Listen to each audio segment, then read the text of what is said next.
Shalom, shalom. Encore la prophétesse Sarah ce matin. Je vous salue dans le nom de Jésus. Je viens ce matin parler à quelqu'un. Je viens ce matin dire à quelqu'un, j'ai dit, mon frère et ma soeur, je vous bénis dans le nom de Jésus. Je veux vous exhorter ce matin. C'est encore la prophétesse Sarah. Quand Jésus dit les choses dans la Bible, quand la parole de Dieu a été dite pour nous, la Bible dit quoi? Que la parole de Dieu est vérité. Dieu n'est pas un homme pour reprendre ses paroles. Dieu n'est pas un menteur. Alors quand une parole vient à être dite dans la Bible, nous devons prendre la parole au sérieux. Il y a des versets que nous devons vivre, de tout petits versets que nous devons vivre, mais nous ne faisons pas. Nous prenons la parole de Dieu à la légère. Ce matin, moi, je ne te dis pas de lire toute la Bible complète. Je viens te donner une petite parole de la part du Saint-Esprit que j'ai entendue ce matin. Ce petit verset-là, tu dois la vivre. Tu dois la vivre complètement. Alors, je passe à la parole. Le livre de Jean 19, verset 30. Je lis la parole. Quand Jésus eut pris le vinaigre, il dit, « Tout est accompli. » Et baissant la tête, il rendit l'esprit. Alléluia. Je ne sais pas si tu m'entends ce matin ou tu me comprends. Peut-être que moi, je ne vais pas bien t'expliquer le verset « Tout est accompli ». Mais ce que je vais te dire ce matin, ce que je sais dans mon petit français, quand on dit tout est accompli, il doit y avoir un changement dans la vie de quelqu'un. Amen. Il doit y avoir un changement dans ta vie. Ta vie doit prendre une autre tournure. Tu dois vivre tes bénédictions. Donc, prends ce verset comme tu veux. Hein. Prends-le en vain. Mais moi, je te dis que c'est un verset puissant. La réalité de ce verset, tout est accompli, est vrai. C'est quelque chose de vrai. Quelque chose qui a été fait pour toi et pour moi. Jésus l'a fait réellement. Parce que Jésus est fidèle dans sa parole. S'il n'avait pas fait, il n'allait pas le dire. La Bible dit quoi? Sa parole est vérité. Tout est accompli pour toi ce matin. Mais qu'est-ce que tu dois faire? Un effort pour prendre ce qui a été accompli par Jésus sur la croix pour toi. Tu dois te lever. Ne t'assieds pas. Ne dors pas. Seulement pour vivre ce verset, tu dois te lever en action. Lève-toi et fais ce que tu as fait pour récupérer tes grâces, pour récupérer tes bénédictions, tes faveurs, pour récupérer ton travail, pour récupérer ton mariage, pour récupérer ta santé, tes finances, tout ce que tu veux dans ce monde. Alléluia. Ce n'est pas une petite affaire. On te dit que Jésus a soupiré. Il a soupiré. Et il a rendu l'esprit. Alléluia. Le but de Jésus sur la croix, c'était fini et accompli toutes choses pour toi. Lui, il a accompli sa part. Maintenant, fais pour toi. Quand vas-tu rester dans cette situation? Va au pied de Jésus et demande à Jésus de t'aider à récupérer toutes choses. Parce qu'on te dit que tout a été accompli. Lève-toi et expérimente ce matin cette parole. Expérimente le verset. Tout est accompli. Et tu ne vis pas bien ta vie. Il y a certains versets même dans la Bible que nous ne vivons pas. Mais pourquoi? Il faut vivre le verset. Tout est accompli et tu ne vis pas bien ta vie. Rien ne va chez toi. Rien ne change. Tout est même chose. Tu pleures ici, tu tournes ici, tu cries ici, tu soupires ici. Alors que le soupir a été fait, on dit tout a été accompli. Je suis venu de la part du Saint-Esprit pour te faire vivre ce verset ce matin. Tout est accompli. Je dois tout avoir. Tout est accompli. Je dois avoir l'ensemble de mes bénédictions. Alléluia.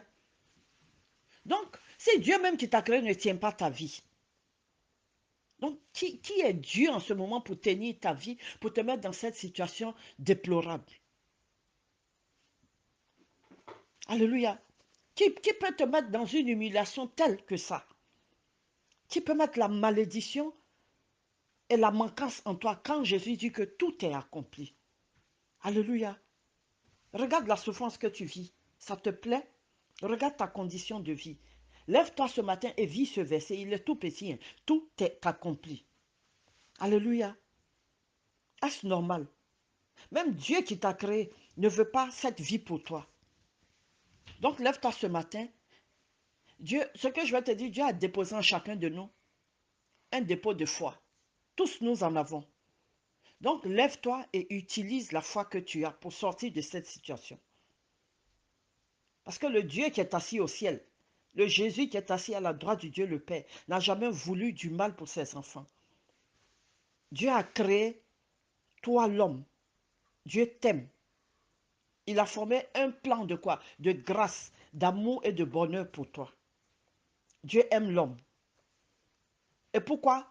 L'homme que Dieu a créé doit te laisser dans cette situation et puis tu vas t'asseoir. Si seulement tu lisais le verset, si seulement tu vivais ce verset, si seulement tu appliquais ce verset sur ta vie, est-ce que tu as bien lu la parole de Dieu?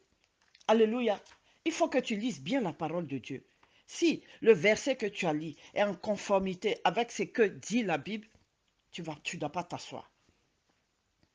Mais si ce que la Bible dit est différent de ce que tu vis, comme je te dis tout le matin, lève-toi. Demande à Dieu, tu veux vivre cette parole. Tout est accompli en toi ce matin. Tu veux la vivre. Tu veux vivre cette parole. Ce matin, que cette parole-là ne soit pas en vain. Elle ne soit pas vaine la parole. Vis la parole. Jésus a payé le prix pour toi. Ce prix a été vraiment puissant. Ne prends pas le sacrifice du sang de Jésus en vain ou à la légère. Non. La situation que tu vis ne doit pas, tu ne dois même pas la vivre même. Ce qui t'arrive n'est pas juste. Je parle de toi et de moi. Alléluia. Ce matin, je ne te dis pas, lis toute la Bible. Je te dis, expérimente ce verset. Parce que la croix de Christ est vide pour toi maintenant. Jésus n'est plus sur la croix, il a déjà souffert pour toi. Alléluia. La Bible dit qu'il a souffert pour toi et tu dois vivre ce verset. Tu ne peux même pas réaliser ce que Jésus a payé pour toi. Il y a des gens même, ils ne comprennent même pas même ce qui est dans la parole. Ça, c'est la parole de Jésus. Tout est accompli. Donc, les souffrances que tu vis aujourd'hui, ce que tu vis depuis, quelle que soit la durée de ta souffrance, on te dit que tout est accompli, tout a été payé. Tu dois vivre une vie meilleure. Quand moi j'entends cette parole, je dis quelle joie, quel soulagement, quelle libération. Donc, vis la parole. Répète-la autant que tu veux ce matin. Tout est accompli par Jésus pour moi. Tout est accompli. Alléluia.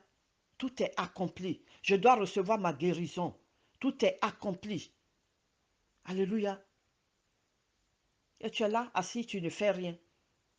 Refuse ce qui t'arrive ce matin. Refuse. Tu dois vivre ce mot. Vis le mot. Et puis, écoute-moi bien. Même les choses spirituelles, Jésus a anéanti tout pouvoir des ténèbres. Pour que tu vives mieux, c'est ce qu'on nous dit. Aujourd'hui, cette parole doit s'accomplir en toi. Tout est accompli. Si tu réfléchis en un instant, au moment où Jésus a fait ce cri, tu ne vas pas t'asseoir. Demande au Saint-Esprit le discernement de cette parole. Pourquoi ce cri de Jésus?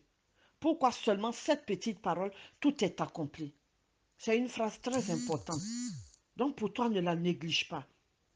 Alléluia. La Bible te dit aussi qu'il a effacé aussi l'acte dont les ordonnances te condamnaient. Tout est accompli. Tout est réalisé. Tout est payé. Jésus dit, j'ai achevé toutes choses pour toi. Ce que tu vis en ce moment, tu ne peux plus la vivre. Tout est fini pour toi, mon fils. Fini totalement. Tout est fini entièrement. C'est ce que Jésus te dit ce matin. Le malheur est supprimé. La maladie est finie. La souffrance, plus jamais.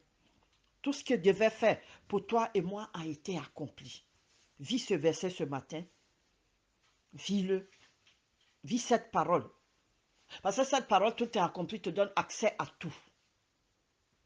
Et tu es dans le temps de bien vivre ta vie. Alléluia. Donc, utilise cette parole ce matin avec moi. Tout est accompli encore dans le nom de Jésus. Sois béni. Pour toi qui n'as pas encore accepté Jésus, je te dis ce matin, tout est accompli. Jésus a payé tout sur la croix. Tu n'as rien à résister. Viens vers Jésus. Fais cette prière avec moi. Père, dans le nom de Jésus, je viens à toi. Je reconnais que Jésus-Christ est mon Seigneur et mon Sauveur. Je crois dans mon cœur qu'il a fait l'œuvre de la croix pour moi. C'est ainsi que je veux vivre ce verset de Romains 10, verset 9 aussi, qui me dit que même mon salut est accompli. Que Dieu te bénisse encore dans le nom de Jésus.